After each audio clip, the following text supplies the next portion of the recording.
بسم اللہ الرحمن الرحیم۔ شرعی عذر کے بغیر کسی مسلمان کے ساتھ 3 دن سے زیادہ ناراض رہنا۔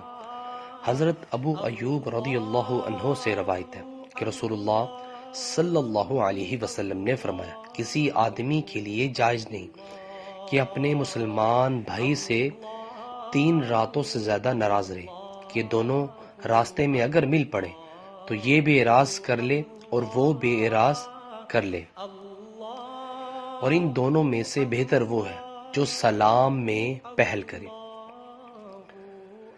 ہاں اگر کوئی شرعی سبب موجود ہو، مثلا نماز چھوڑنا، بے حیائی پر اصرار کرنا، تو اس صورت میں اگر ناراضگی اور بائیکاٹ مفید ثابت ہونے کا امکان ہو تو پھر بائیکاٹ واجب ہے، اور اگر بائیکاٹ کے نتیجے میں مزید سرکشی اور بے دینی کا اندیشہ ہو تو پھر درست نہیں، کیونکہ اس بائیکاٹ میں مصلحت نہیں بلکہ خرابی ہے۔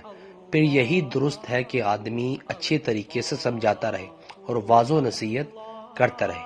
حوالہ موجود ہے۔ سو ویورز، اللہ تعالیٰ سے دعا ہے اللہ تعالیٰ ہمیں بھی اس احادیث پر عمل کرنے کی توفیق عطا فرمائے اور اپنی زندگی کو اسلام کے مطابق بسر کرنے کی بھی توفیق عطا فرمائے۔ ویڈیو کو شیئر کریں۔ جزاک اللہ۔